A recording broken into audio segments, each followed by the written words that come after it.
Disclaimer, আমাদের YouTube ভিডিওগুলো শুধুমাত্র বিনোদনের জন্য তৈরি করা। এটাকে কেউ দয়া করে ব্যক্তিগতভাবে দেখবেন না। ভিডিওতে আজব ধরনের শব্দের ব্যবহার করা হয়েছে, তাই লোক, কাল, সময় বিবেচনা করে ভিডিও দেখুন। বাচ্চাদের এই ভিডিও থেকে দূরে রাখুন। ভালো লাগলে অবশ্যই ভিডিওটি শেয়ার করবেন। ধন্যবাদ।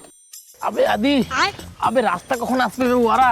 আরে মারা, রাস্তা আমাদের পাশে আসবে না, আমাদেরকে রাস্তার দিকে যেতে হবে ভাই। হে প্রভু, এসে গেছে। কি রে মারা, রাস্তা চলে এসছে? রাস্তা নয়, যমরাজ চলে এসছে। একদম পালিয়ে যাওয়ার চেষ্টা করবি না শুয়ারগুলো। তোদের দৌড়ানোর স্পিড থেকে আমার গুলির স্পিড আরো বেশি। আপনার এমন কেন মনে হচ্ছে আমরা পালিয়ে যাওয়ার চেষ্টা করছি? আমার মনে হলো যে তোরা পালিয়ে যাওয়ার চেষ্টা করছিস। কি ভেবেছিস শুয়ারের দল, তোরা আমাকে চদু বানিয়ে পালিয়ে যাবি? দেখুন স্যার, আপনার কোথাও একটা ভুল হচ্ছে। আসলে আমার বন্ধুর হাগা হচ্ছে, তাই আমরা ওইখান থেকে ওষুধ আনতে গেছিলাম। কিন্তু শুয়ারগুলো আমি তোদেরকে পুলিশ স্টেশন যেতে বলেছিলাম। কেন মারা, আমরা কি তোর আবার চাকর নাকি যে তোর সব কথা মানবো? আমি না এটাই বলছিলে। এসব বাদ দে, এবারে বল তোদের মধ্যে সবার প্রথমে কে মরতে চাস? তাহলে তুই প্রথমে মরতে চাস? মরার জন্য বহুত পুড়কে গেছে পোঁদে। তাহলে আগে কেন এসছিস বোকা চা? আমি কোথায় আগে এসেছি জানি না মারা, এরকম ডেঞ্জারাস সিচুয়েশনে আমি অটোমেটিক আগে কি করে চলে আসি? ঠিক আছে ওরা, ওসব তুই উপরে গিয়ে আরাম করে ভাবতে থাকিস। আদি দেখুন স্যার, প্লিজ স্যার গুলি করবেন না। আপনি যেখানে যেতে বললেন সেখানে চলে যাবো স্যার। স্যার আপনি হাঁটতে যেতে বলেন হাঁটতেও চলে যাবো স্যার। আপনি যদি বলেন মুরগি হয়ে যাবো মুরগি হয়ে যাবো স্যার। স্যার আমাদের মারবেন না স্যার। স্যার আমাদের বাচ্চা হয়নি স্যার। না মানে স্যার আমাদের এখন বিয়ে হয়নি স্যার। আমি এখানে বোকা দোচা চলে আমিও অনেকবার দেখেছি। খুব ভালো চেষ্টা করেছিস ভাই, খুব ভালো চেষ্টা করেছিস। Thank you thank you. এখানে তোর কোনো দোষ নেই ভাই, সে ইন্সপেক্টর অনেকবার চলে দেখেছে ভাই। ওই এসব ভাড়ুয়ামা অনেক হয়ে গেছে, এবারে তোরা সবাই মরার জন্য প্রস্তুত হয়ে যা। না না স্যার, আমি না, এরা রেডি হয়েছে, আমি এখন রেডি হইনি। দিক থেকে মারা শুরু করুন, তারপরে আমি রেডি হয়ে যাবো sir. Ya well done bro, well done. মার শালাকে, মেরে ফেল বাঞ্চোদকে।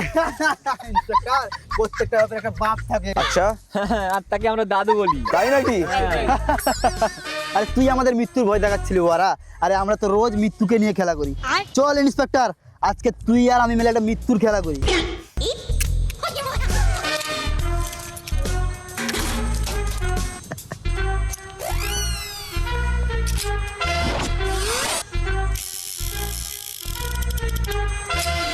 আবে আবে সোর, এটা তো গুলি আছে। আবে ওরা, আমি জানি এটাতে গলি আছে। আরে মারা, এটাতে সত্যি গুলি আছে ভাই। আই নো ব্রো, আমি জানি এটাতে গুলি আছে। Chill bro chill. Are you ready inspector? ওপরে যাওয়ার জন্য রেডি?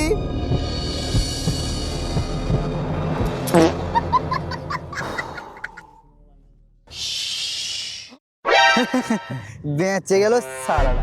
ভাগ্যটা বেশ অনেক ভালো। এরপর এরপর আমারটা। Yes yes yes. না না ভাই, এই, কেউ একটা আগে আসবি না। এটা ইন্সপেক্টর আর মিস্টার রয়ের মধ্যে একটা মৃত্যুর খেলা, রাইট? আরে মরি যাবে রে মারা। আদিসি অতটা চালাক চুকুর নয় ভাই।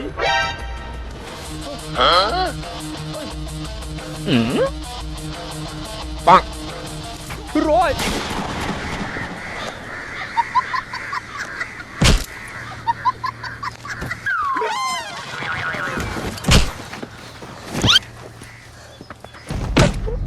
ওই অনেক হয়ে গেছে তোদের এই নটাঙ্কি। এবার আমাকে বল, মরার আগে বসু কি বলে গেছিল? Sir sir sir sir, Subhas Chandra Bose বলে গেছিলেন, তোমরা আমাকে রক্ত দাও, আমি তোমাদের স্বাধীনতা দিব। জয় হিন্দ, জয় হিন্দ। স্যার স্যার স্যার, স্যার আমি বলছি না ভাই, কিছু বলবি না। যা ছাড়া, আমি মরতে চাই না, আমি বাঁচতে চাই। স্যার আমি সব বলছি, আপনাকে সব বলছি। রাতন স্টেশনে রাইস মিলের ভেতরে হনুমান মন্দিরের পেছনে দক্ষিণ দিকে বসু গর্ত খুঁড়ে 10 কোটি টাকা রেখে গেছে। হনুমান মন্দির? হনুমান মন্দির? মৃত্যু কেক একটা তোরা সবাই। আমাকে বললি সরসঙ্গা পুকুরের পাশে কালী মন্দিরের পেছনে লুকানো আছে 10 কোটি টাকা। কথা বলবো না তোদের। না, তোদের সাথে আমি কথা বলবো না। তোরা সবাই একটা একটা মৃত্যু। থ্যাংক ইউ মানব, আমাকে পুরোটা সত্যি বলে দেওয়ার জন্যে। You are most welcome. Excuse me sir, আমার কাছে একটা ভালো প্রপোজাল আছে। আপনি সবগুলো টাকা সরকারকে দিয়ে কি করবেন? তার থেকে ভালো আমরা নিজেরই ভাগ করে নিই। কারেক্ট, একদম কারেক্ট বলেছিস। 10 বছর সততার সঙ্গে কাজ করে আমার কি লাভ? এখান থেকে ওখানে ট্রান্সফার হয়েছি, তার থেকে ভালো আমি সবগুলো টাকা নিজেই রেখে নেব। তোরা অনেক মৃত্যুর খেলা খেলিস না? চল আজকে তোদের সঙ্গে আমি একটা মৃত্যুর খেলা খেলছি।